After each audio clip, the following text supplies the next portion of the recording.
But let's do pivot and talk about the NFL mock draft that I have assembled for today's episode. And I finished this yesterday. I'm really pleased with it. I like it a lot. Obviously, it's not going to be perfect. I don't know if any mock draft has ever been perfect. But I do want to go over my whole mock draft for you, starting with number 1, Jacksonville Jaguars taking Aiden Hutchinson, edge rusher from Michigan. Number 2, Detroit Lions, Kyle Hamilton, the safety out of Notre Dame. Texans at 3 will take Trayvon Walker, defensive lineman from Georgia. The New York Jets with their first pick here in the top 10, taking Kayvon Thibodeau, the edge rusher from Oregon. And to wrap the top 5, I have the Giants with their first pick in the top 10, taking Ike Ekwonu, the offensive tackle from North Carolina State. That is my top 5 as it currently sits. I did change it up a bit. I had Evan Neal in the top 5 going to the Giants. He's all the way down. I'll get to him in a little bit later. Hutchinson's the new number 1. Hamilton jumps to 2. Thibodeau comes all the way up to 4. Trayvon Walker all the way up to 3. And Ike Ekwonu drops from 1 to 5. So a little bit of change, actually a lot of bit of change in the top 5 here. And I could see this being accurate. I do see the Jaguars taking Aiden Hutchinson, the best player in the draft. Kyle Hamilton and Trayvon Walker could flip-flop at 2-3. I would not be surprised if Kyle Hamilton drops to maybe like 5, 6, 7, that kind of range. But, I mean, he's a fantastic player. He's the best defensive back, being a safety that there is in this draft. I still have the Carolina Panthers at 6, taking Malik Willis, the quarterback out of Liberty. I don't know how confident I feel with that pick. I just feel like they're going to try to get ahead of the Falcons and Seahawks and taking what they believe is the best quarterback on the board. Is it the smartest thing to do? Absolutely not.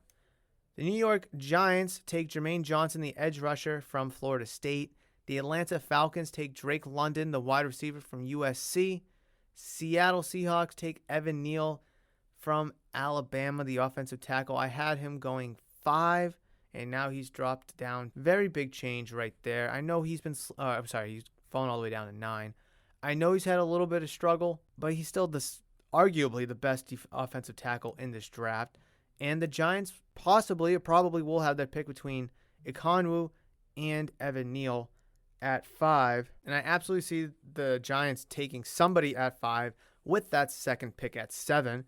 I don't see them trading up. I don't see them. They could trade down, I guess, from 7. Get who they really want at 5. No one in particular at 7. Maybe they fall back a little bit, grab some more assets. Again, when you have 2 picks in the first round, it's not a bad idea. Definitely not a bad idea. And then I have the New York Jets taking Garrett Wilson, the wide receiver from Ohio State. That is going to wrap up the top 10 here in my mock draft 2.0. Sauce Gardner falls from 4 to 11 going to the Washington Commanders. I'm a little lower on him than a lot of people are. I know some mocks I saw out there had him going in the late teens and then obviously top 5, top 10. Washington could absolutely use a cornerback, a defensive back of some sort. They'll have their choice between Sauce Gardner and Derek Stingley Jr. from LSU, who I actually have going to the Minnesota Vikings. Flip-flop those if you wish. Commanders taking the better of the 2. Could we see a team like the Jets take them? Absolutely. Or take one of them. Could we see Seattle take one of them? Absolutely. But I think 11-12 is a good spot for both Sauce Gardner and Derek Stingley. Again, Commanders will have their choice between one of the 2, so you could easily flip-flop those, and I won't have a problem. But then at 13, I have Trent McDuffie going to the Houston Texans, the cornerback from Washington. So I have 3 cornerbacks going in a row, 11, 12, 13. I could see a team jumping up to 13. Now, again, the Texans have 2 picks in the first round. They got 3 and 13.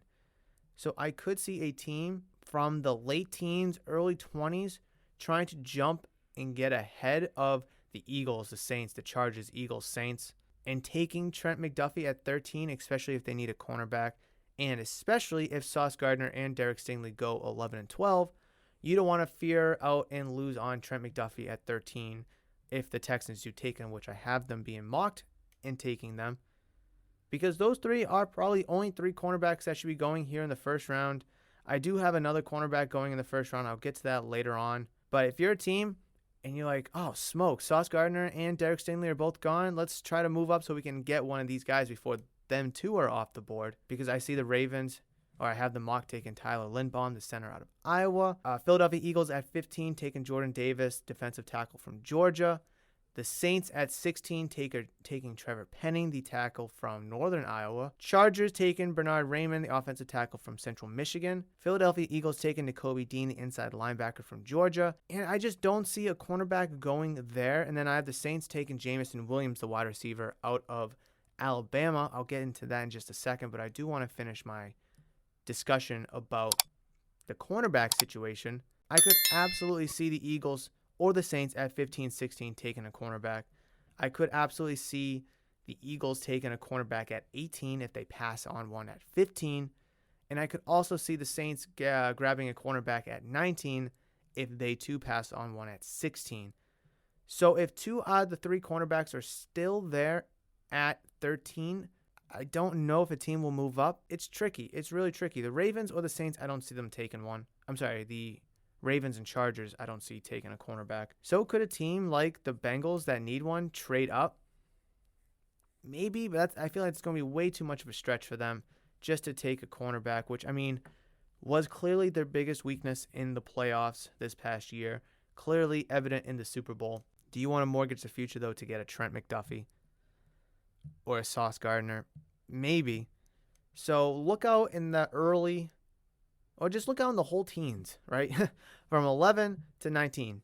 Be very vigilant about that section of the draft. Jameson Williams, I have pegged at 19 going to the Saints. They have Michael Thomas, yes, but other than that, they really don't have anybody.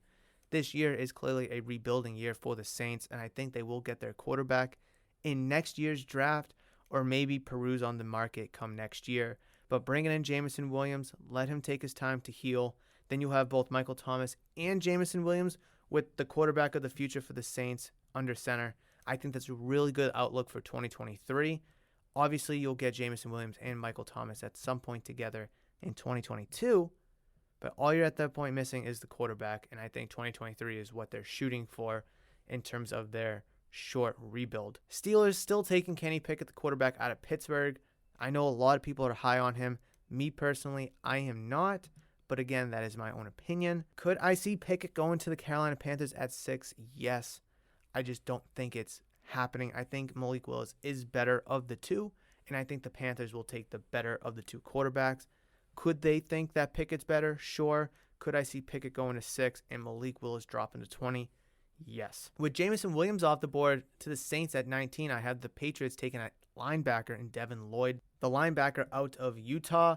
Clearly a need for the Patriots, wide receiver, linebacker, arguably D-line, cornerback for sure. If Trent McDuffie, a Derek Stingley, who I've heard might fall even further in the draft, is there at 21, I'd rather see them go that route than Devin Lloyd. But Devin Lloyd is here on my big board at 21. There's also, where is he? Oh, Nakobe Dean I have going to the Eagles. And in my draft notes, I do have the Patriots, I even say it. Patriots could pass on receiver at 21 and go with linebacker in Devin Lloyd. Could take Nakobe Dean if available at 21. Say the Eagles take Devin Lloyd instead. Then I could see that void in my mock draft being filled by Nakobe Dean for the Patriots at 21. The Packers taking Chris Olave, the wide receiver from Ohio State, filling in that void of Devontae Adams. Even though they just signed Sammy Watkins, he's no Devontae Adams. Clearly, Chris Olave has a significantly higher ceiling than Sammy Watkins. I bet Chris Olave's floor is Sammy Watkins' ceiling at this point. And then the pick right after them, I do have the Cardinals taking Treylon Burks, the wide receiver out of Arkansas. If this mock draft is true, then I could see the Packers taking Treylon Burks at 22 instead, and then the Cardinals taking Chris Olave. So those two picks could easily be flip-flopped there. The Packers will just have the choice between Olave, Burks, and Jahan Dotson. The Dallas Cowboys take Tyler Smith, the offensive tackle or guard from Tulsa. That does not change. Buffalo Bills take Daxton Hill, the safety out of Michigan. A great versatile weapon in the secondary, especially with Jordan Poyer and Micah Hyde on the wrong side of 30 and their contracts ending fairly soon. So bringing in a Daxton Hill-like player will give them versatility and usability now in nickel and dime sets, but it'll also give them a nice, good safety for the future. Tennessee Titans still taking Zion Johnson, the guard center out of Boston College. I have Devontae Wyatt, the defensive tackle from Georgia, falling all the way down to the Buccaneers at 27. Could I see this happening? Yes, clearly it's in my mock draft. Could I see him going earlier to maybe the Patriots? Of course. Could I see Jordan Davis fall from the Eagles and them take Wyatt at 15 or 18? Of course. But here in my mock draft, I think Jordan Davis is better. Therefore, he's the first defensive tackle out of those two taken, and the other falling all the way down to the Buccaneers at 27. 28, the second pick in the first round for the Packers. I have them taking a guard out of Texas A&M, Kenyon Johnson, to help solidify that offensive line. Protect Aaron Rodgers a little bit more because clearly he is the future of this team for the next handful of seasons. Kansas City Chiefs have 29 and 30 here in this draft. In the first one, I had them taking George Karlaftis, the edge rusher out of Purdue. 30th overall in the first round, I had them taking Jahan Dotson, the wide receiver from Penn State. I like this pick here. Could I see them trading out of that pick or trading both of those to move up? Yes. The Chiefs have a lot of flexibility here. Same as the Packers, having 22 and 28, and the Chiefs having 29 and 30. If there's a player that is significantly higher on their big board that has fallen a little bit to late teens, could we see a package of 22 and 28 to move up? Could we see 22 or 28 in a second, third round pick to move up? Yes, the same with the Chiefs, 29 and 30, or 29 or 30 in a second and third round pick to help move up to get whoever that player is. Could I see the Chiefs also waiting to draft a wide receiver in the second or the third round, whereas that wide receiver class is so deep, and them going somewhere else with 30, maybe another, like a linebacker or another safety or defensive back of some sorts to help replace the void of Tyrann Mathieu, who's now gone? Absolutely. But Jahan Dotson at 30 seems like a logical pick for me since they did trade Tyreek Hill. So filling in that void of Tyreek Hill and just bringing in someone in to be part of the future for the Chiefs, I don't think is a terrible idea.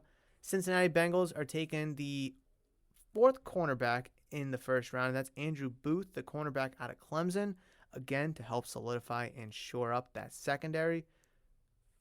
If one of those cornerbacks, Sauce Gardner, Derek Stingley, or Trent McDuffie, fall to, say, 21 where the Patriots are, could we see the Chiefs try to trade up to 21 with giving up a second or third rounder, and the Patriots moving all the way down to 30?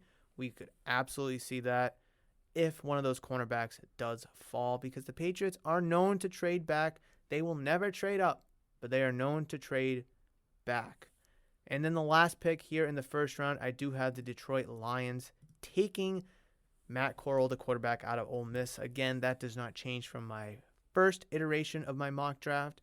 I think taking that quarterback at 32 is a smart choice. You get that fifth-year option. You let Corral heal and recover and rehab, all while Jared Goff is still the quarterback. Corral can learn under Goff because Goff is clearly not the quarterback of the future. He will not be, and the Detroit Lions are expected to not do as good this year, similar to what they weren't able to do last year. Am I right? So I really think that's going to be a good pick for them there at 32. I don't see them trading back. I don't see them trading up.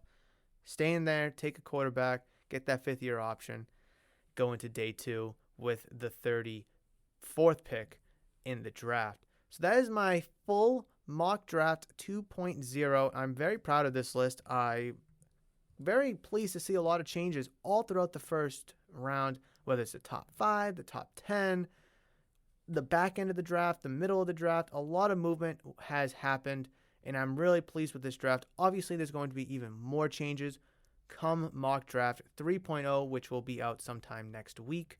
However, before I do wrap up my mock draft 2.0 discussion here, I do want to go over some of my draft notes really quickly, and then we'll wrap it up. There are no projected trades in this mock draft yet again, similar to mock draft 1.0.